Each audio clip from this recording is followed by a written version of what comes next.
Durante un año entero, viví encerrada en un mundo sin sonido. No era paz, era vacío. Un silencio espeso que distorsionaba las miradas, alargaba los silencios y convertía cada gesto en un acertijo sin solución. Todo comenzó con el accidente, un crujido metálico, una luz blanca y luego nada. Cuando desperté en el hospital, el mundo ya no tenía voz, ni la mía ni la de nadie. Los médicos dijeron que debía sentirme afortunada por estar viva. Yo asentí, pero por dentro me sentía como si hubiera muerto un poco. Mi casa en las colinas de Valparaíso, antes llena de música y conversaciones, se convirtió en un museo de recuerdos. Todo seguía ahí: las fotos, los libros, los muebles heredados de mis abuelos, todo, menos el sonido. Aprendí a sonreír en silencio, a leer los labios, a fingir que todo estaba bien. Pero dentro de mí crecía una necesidad. No de oír el viento, ni las olas, ni los pájaros. Quería escuchar a las personas, quería escuchar a mi hijo. Entonces llegó la carta. Una hoja blanca con el sello del Instituto Neurológico de Santiago. Una cirugía experimental. Un implante auditivo. 80% de probabilidades. Tal vez podría recuperar mi audición. Tal vez podría volver. Pero no le conté a nadie, ni siquiera a Julián, porque antes de volver a escuchar el mundo, quería escuchar la verdad. Y lo que descubrí cuando finalmente lo hice, me cambió para siempre. Fue un martes gris, de esos en los que el mar golpea con fuerza contra las piedras y las gaviotas parecen más nerviosas que de costumbre cuando Julián llegó sin previo aviso. No hubo mensaje, ni una llamada, solo el timbre, seguido de golpes secos contra la puerta principal. Los reconocí al instante. 3 toques rápidos, una pausa breve, luego 2 más fuertes. El mismo patrón que usaba de niño cuando volvía corriendo del colegio, empapado por la lluvia de invierno. Durante un segundo sentí el impulso de correr a abrirle, pero me contuve. Abrí con cautela. Allí estaba él, impecable como siempre, envuelto en un abrigo oscuro y con esa mirada que había aprendido a usar en los tribunales, firme, educada, vacía. Detrás de él venía Clara, alta, elegante, envuelta en una bufanda de seda. Sonrió con una amabilidad milimétrica, como si quisiera dar la impresión de afecto sin sentirlo realmente. «¡Qué alegría verte, mamá!», dijo Julián, vocalizando de forma exagerada, como si aún no supiera que ya no necesitaba hacerlo así. Le devolví una sonrisa tenue y extendí la mano hacia el cuaderno que siempre tenía a la entrada. Con movimientos fluidos escribí: «¿Qué los trae por aquí en un día tan frío?». Él leyó con rapidez y contestó mientras colgaba su abrigo: «Solo queríamos verte un momento. Clara tenía el día libre y pensamos que sería lindo pasar a saludarte». Clara asintió, pero sus ojos ya recorrían el salón. Se detenían en los marcos antiguos, en el reloj de péndulo, en la vitrina con porcelanas que habían pertenecido a mi madre. Observaba como quien inspecciona una casa en venta. Nos sentamos en la sala. Julián en el sofá largo, Clara a su lado con las piernas cruzadas de forma estudiada. Yo me acomodé en el sillón frente a ellos, mi cuaderno sobre las rodillas, la pluma lista. Julián no tardó en ir al punto. Siempre fue así. Incluso de niño evitaba rodeos. Estuvimos hablando con Tomás, el asesor financiero. Nos mencionó que podrías beneficiarte de simplificar algunos asuntos. Tal vez vender la cabaña del sur, consolidar algunas cuentas, dijo con tono suave, como si su voz pudiera endulzar las palabras. Clara se inclinó hacia adelante casi con entusiasmo. «Es por tu bien. Este lugar es hermoso, sí, pero grande y muy solo. No te mereces cargar con todo esto sola». Respiré hondo y escribí lentamente: «La soledad no siempre es una carga. A veces es un refugio». Ella frunció apenas el ceño, sin entender del todo.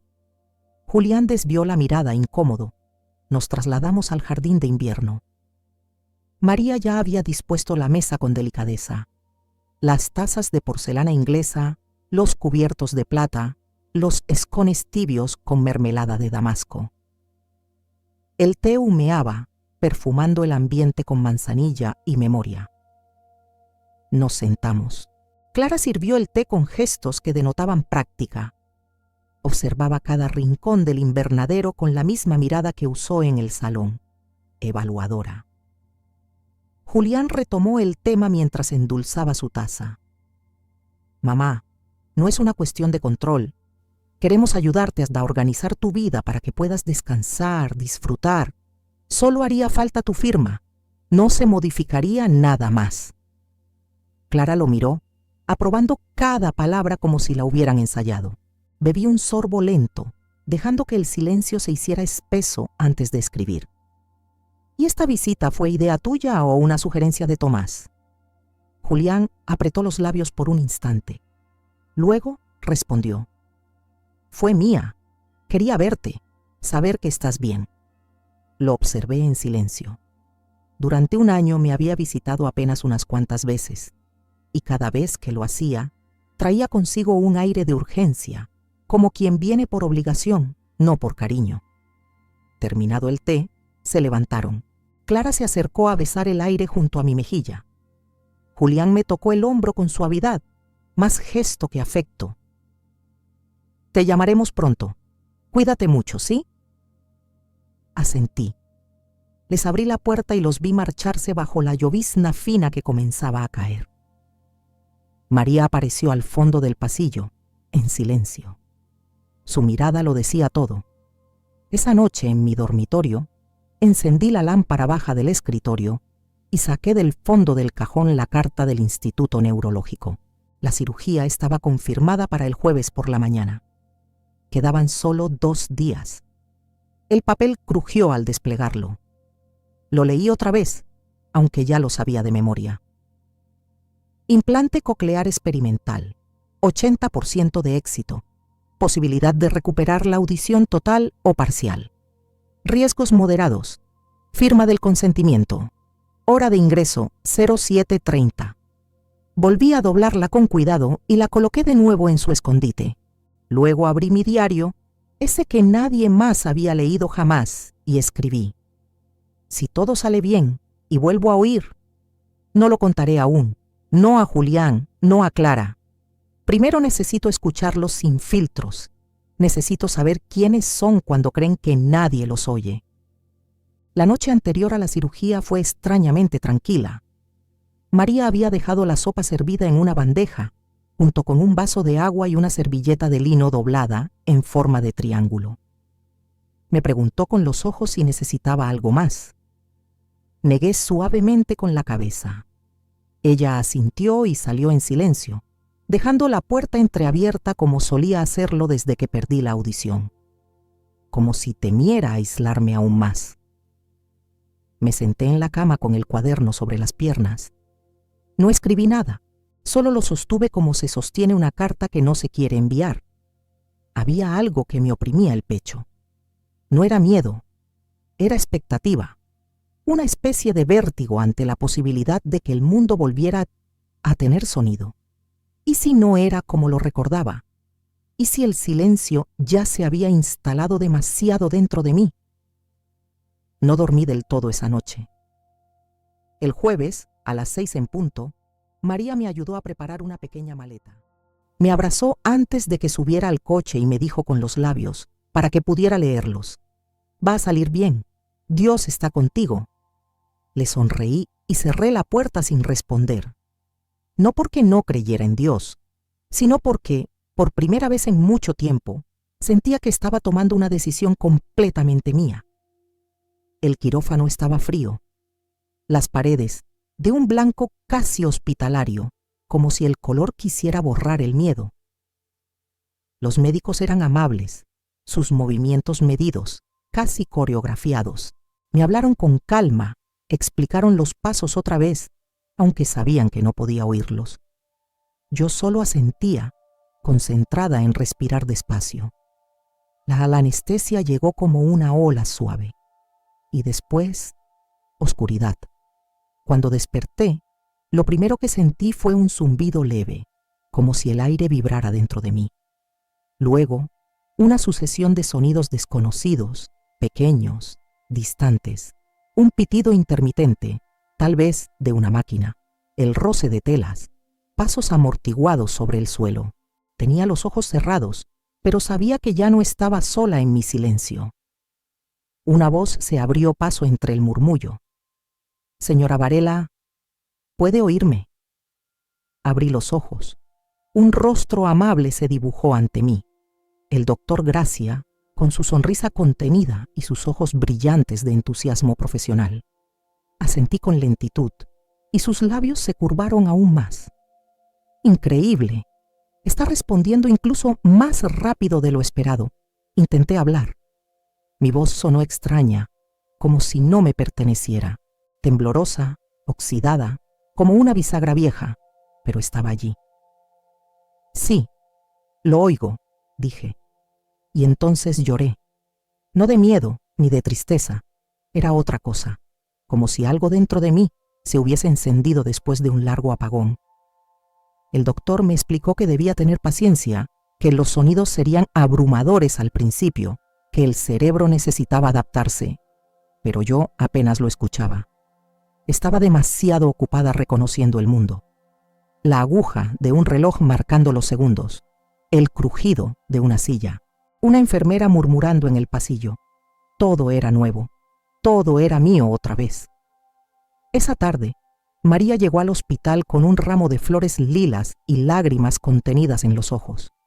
Se sentó junto a mi cama y me tomó la mano con ternura. «¿Funcionó?», susurró. Asentí y volví a hablar más segura esta vez.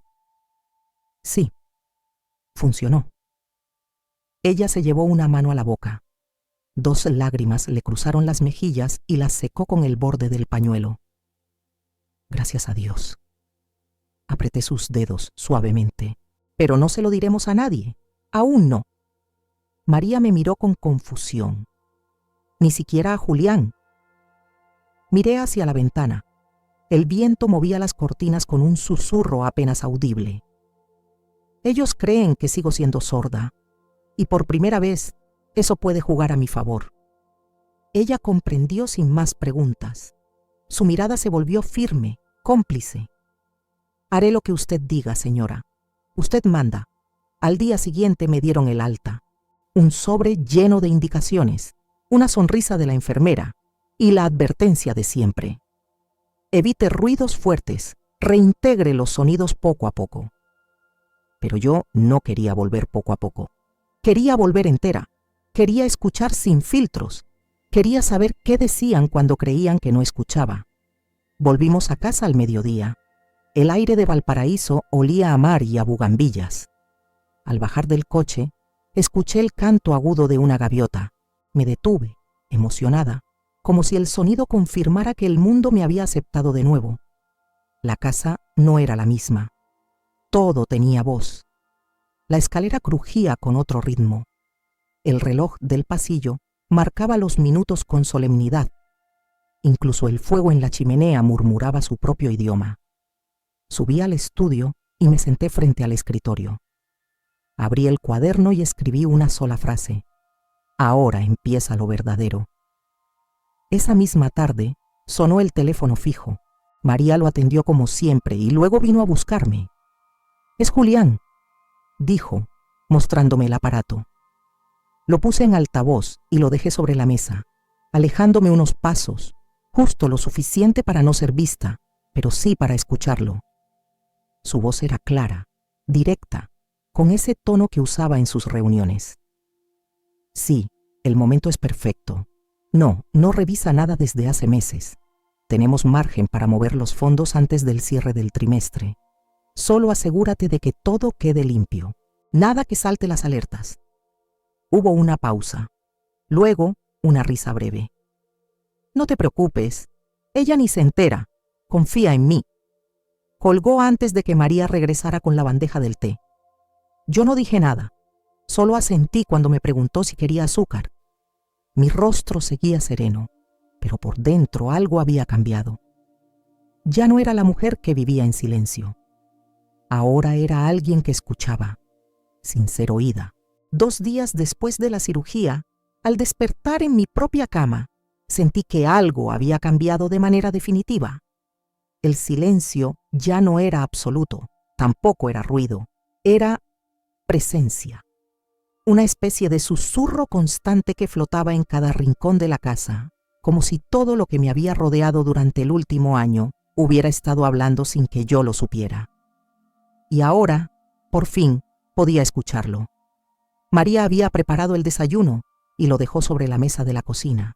Al bajar, escuché el sonido sutil de los cubiertos al rozar la loza, el hervor del agua en la tetera, el crujir del pan al partirse.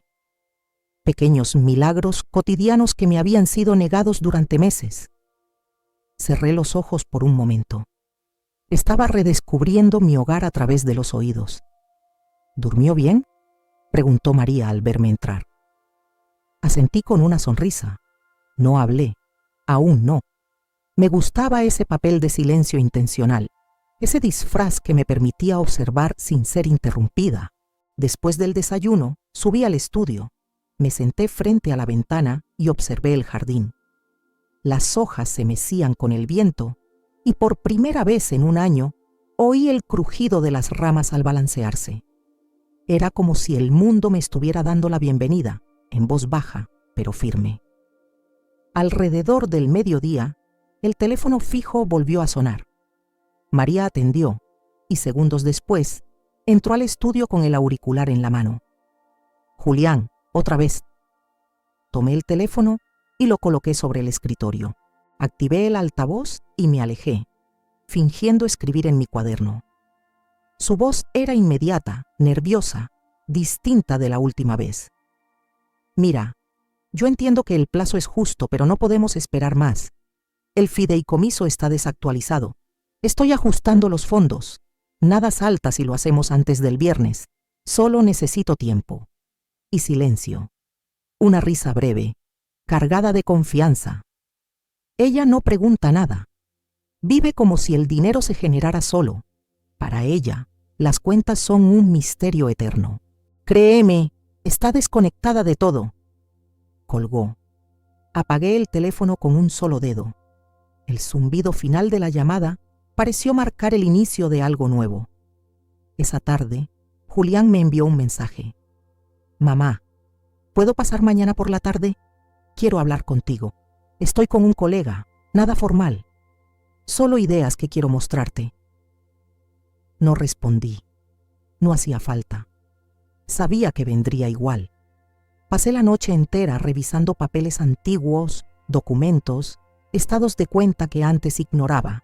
Vi movimientos sospechosos, transferencias hechas en horarios inusuales, nombres de empresas que nunca había escuchado. Empecé a tomar notas. Cada palabra que había escuchado por accidente ahora cobraba sentido. Todo encajaba.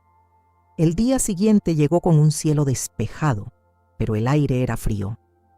María preparó la sala como si se tratara de una reunión importante. Yo no se lo pedí, pero entendió. Colocó las copas de cristal, el mantel blanco, los candelabros antiguos. Incluso sacó la vajilla de porcelana que usábamos solo en celebraciones. ¿Es una ocasión especial?, preguntó con una sonrisa apenas disimulada. Le respondí con una mirada firme. Lo será. A las 5 en punto sonó el timbre. Abrí la puerta. Julián estaba impecable, como siempre. A su lado, un hombre joven con traje oscuro y un portapapeles bajo el brazo. Intercambiamos saludos breves y los invité a pasar. Nos sentamos en el salón. Julián comenzó a hablar de inmediato. Queríamos mostrarte una oportunidad. El terreno vecino está disponible y podríamos fusionar los lotes para aumentar el valor de la propiedad. Sería una inversión a futuro, incluso para ti, si decides vender en algún momento. Lo observé sin interrumpir. Clara no estaba con él esta vez. Eso me llamó la atención. Hemos preparado algunos borradores, nada definitivo. Solo una estructura para que veas cómo funcionaría. El colega sacó unos papeles y los deslizó hacia mí sobre la mesa. Mi silencio, hasta entonces estratégico, se volvió tenso. Ellos lo notaron. ¿Todo bien, mamá?, preguntó Julián, con esa voz que solo usaba cuando sentía que perdía el control. Levanté la mirada. Hablé, por primera vez delante de él, con voz clara y segura. ¿Por qué tanta urgencia por transferir lo que no te pertenece? Julián se congeló. Su compañero desvió la vista. El aire se volvió espeso. ¿Tú puedes oírme?, preguntó sin poder ocultar el temblor. Desde hace días. El joven se levantó discretamente y se excusó. Julián, en cambio, se quedó sentado. Sus manos apretadas, los labios tensos. No sabía si huir, mentir o confesar. Yo pensé que... ¿Pensaste que el silencio era consentimiento?, interrumpí. Él bajó la cabeza. Me levanté, tomé los documentos de la mesa y los rasgué en 4 partes. Luego, los dejé caer lentamente en el cesto junto a la chimenea. Esto se terminó, Julián. He escuchado cada palabra, cada mentira, cada plan. No hubo gritos, no hubo escándalos, solo verdad. Y eso bastó para cambiarlo todo. Después de que Julián se marchó esa tarde, la casa quedó en silencio. No el silencio hueco de antes, era otro. Un silencio cargado, lleno de palabras que ya no necesitaban ser dichas. El aire mismo parecía diferente, como si hubiera sido testigo de algo importante y no supiera cómo procesarlo. María entró al salón minutos después, llevando una bandeja con 2 copas de vino que no habíamos pedido. ¿Se fue?, preguntó, dejando la bandeja sobre la mesa. Asentí. Ella se acercó con suavidad, su rostro tranquilo pero atento. ¿Y ahora? Me senté lentamente y tomé una copa. Ahora es momento de actuar, sin prisa, pero con precisión. Esa misma noche, llamé a Ignacio del Riego, el abogado que había llevado los asuntos de mi esposo antes de fallecer. Un hombre meticuloso, reservado, sin excesos de cortesía, pero absolutamente eficaz. Nos encontramos al día siguiente en su despacho del centro. Vidrios gruesos, madera oscura, silencio profesional.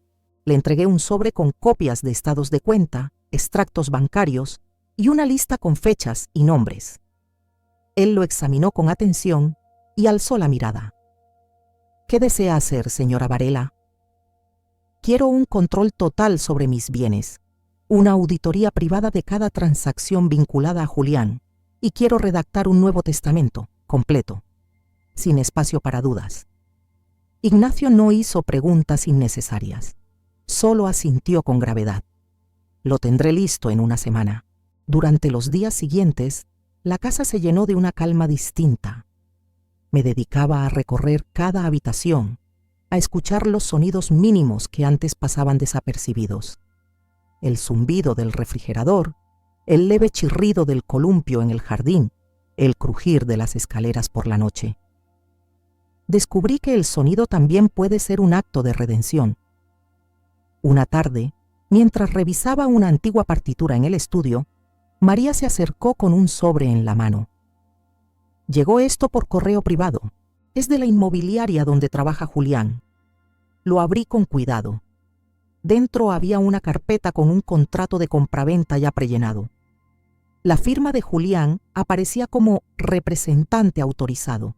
Mi firma estaba ausente, claro. Pero lo inquietante era que ya habían agendado una reunión con el comprador para la semana siguiente.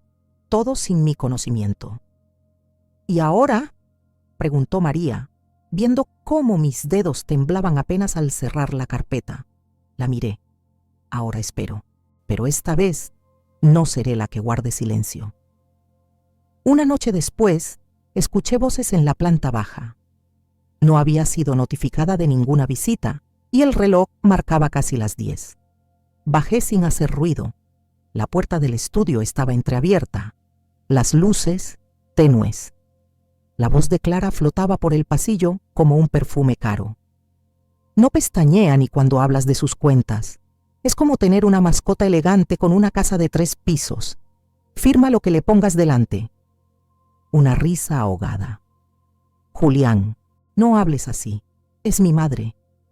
¿Y desde cuándo eso te impidió hacer lo que haces?, dijo Clara con tono de burla. Silencio. Solo digo que si no lo haces ahora, no lo harás nunca. ¿O quieres quedarte esperando a que recuerde cómo usar la calculadora? Mi corazón no se aceleró, mi respiración tampoco. Lo único que cambió fue la manera en que me senté después, en el sofá del salón, a esperar que se fueran. Clara salió primero, con paso seguro y sonrisa artificial. Julián detrás, más lento, más torpe. Me vio. No dije nada. Él tampoco. Solo nos miramos. Al día siguiente Ignacio me llamó. Los documentos están listos. ¿Quiere que se presenten ya? Pensé unos segundos. No aún. Primero, necesito una escena más. Solo una. Organizamos una comida, formal, íntima, con pretexto de cerrar el mes en familia. Mandé invitar a Julián y a Clara. Les pedí que trajeran los papeles que tanto insistían en que firmara. Les dije que me parecía buen momento para revisarlos todos juntos. María se encargó de cada detalle: la vajilla de boda, los candelabros de plata, las flores frescas del jardín, música de fondo, un viejo cuarteto de cuerdas que alguna vez toqué yo misma en la universidad. Todo estaba listo. Cuando Julián y Clara llegaron, sus rostros eran una mezcla de falsa ternura y ansiedad apenas disimulada. «Mamá, qué alegría verte con tan buen ánimo», dijo Julián, depositando su abrigo en el perchero. Clara me besó el aire junto a la mejilla, como siempre. Durante el almuerzo, hablaban de cifras, de conveniencia, de nuevas oportunidades. Yo asentía, cortaba mi comida, sonreía. Cuando trajeron el postre, Julián deslizó una carpeta hacia mí. Lo hemos revisado con un colega. Es muy estándar, solo formalidades. Puedes leerlo con calma. Toqué la carpeta. La sentí más liviana de lo que esperaba. Miré a ambos y entonces hablé. ¿De verdad creen que después de todo firmaría algo sin saber exactamente lo que están haciendo? El silencio que siguió fue brutal. Clara palideció. Julián se enderezó en su silla. ¿Qué? ¿Qué dijiste? Puedo oírlos, Julián.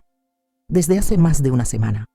Los he escuchado planear, reírse, manipular. Cada palabra. Un largo segundo pasó. El tiempo se detuvo en esa sala. Entonces sonó el timbre. ¿Esperas a alguien?, preguntó Clara nerviosa. Sí, a mi abogado. Ignacio entró con su portafolio y una expresión imperturbable.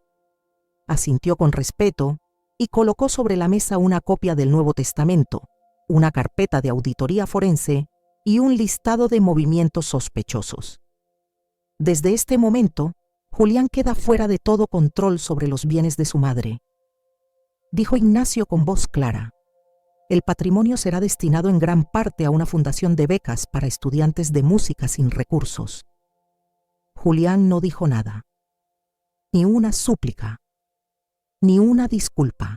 Solo bajó la cabeza y yo supe, con toda certeza, que no firmar esos documentos había sido el acto más importante de mi vida. El día después de la confrontación fue el más silencioso de todos, y sin embargo, lo escuché todo. No hubo llamadas, no mensajes, ni una sola excusa. Julián se había marchado como quien se va de un funeral donde no se atreve a llorar, sin palabras, sin cerrar la puerta del todo. Clara, siempre tan elegante, había salido detrás de él, con pasos apretados como quien huye sin querer correr. María recogió la mesa sin decir nada. Sus movimientos eran lentos, casi ceremoniales. Al alzar los platos, noté que sus manos temblaban apenas. Me acerqué, toqué su brazo y susurré: «Gracias». Ella sonrió con ternura. Era la primera vez que me escuchaba decir esa palabra desde que había vuelto a oír. Pasé el resto del día en el estudio, rodeada de libros, papeles y una calma nueva. Me senté frente al ventanal y observé el cielo de Valparaíso volverse violeta con la caída de la tarde. Algo dentro de mí pedía volver, no al pasado, no a lo que había sido, sino a lo que aún quedaba por rescatar. Me levanté sin pensarlo demasiado y fui hacia el cuarto del fondo. Allí, cubierto por una tela bordada y años de polvo emocional, estaba mi piano. Ese que no tocaba desde el funeral de mi esposo. Ese que, de algún modo, había quedado huérfano de mi voz. Corrí la tela. La luz de la ventana rebotó en las teclas, algunas ligeramente amarillentas, otras como nuevas. Me senté. Cerré los ojos. Coloqué las manos sobre el teclado, como si buscara el pulso de algo que una vez amé profundamente. Presioné una nota, luego otra. No fue armónico, no fue elegante, pero fue real. Y entonces toqué. Primero torpe, luego más segura. Los acordes no salían como antes, pero sí como ahora. Imperfectos, rotos por el tiempo, pero verdaderos. No era una ejecución técnica. Era un grito suave, una carta sin destinatario, una confesión. Y en medio de ese primer pasaje, las lágrimas brotaron. No por dolor, sino porque por fin podía escucharme de nuevo. Durante las semanas siguientes, la casa volvió a llenarse de sonido. No de conversaciones largas ni visitas frecuentes, sino de música, de pasos, de vida. Los ventanales crujían al abrirse. El reloj del vestíbulo marcaba el ritmo de mis días. Los zorzales, en las mañanas, componían melodías más hermosas que cualquiera que yo hubiera escrito. María me observaba en silencio. Sonreía más seguido. A veces me alcanzaba una taza de té y decía simplemente: «Se le ve distinta, señora». Y sí, lo era. Un día apareció en la cocina con un periódico doblado. Lo dejó sobre la mesa junto a mi taza. «Lo vi esta mañana. Pensé que querría saberlo». Lo abrí con cuidado. En una de las páginas interiores, sin fotografía ni titulares llamativos, había una pequeña nota sobre un nuevo programa comunitario en una escuela de música en el barrio de Playa Ancha. El artículo mencionaba a un nuevo instructor, Julián Varela, especialista en formación musical temprana, voluntario. Leí el texto 2 veces. No decía nada de mí, nada del apellido, nada de la herencia. Solo lo mostraba rodeado de niños en uniformes arrugados, con un cello viejo entre las manos. Su postura era otra. Había cansancio en sus hombros, pero también cierta serenidad.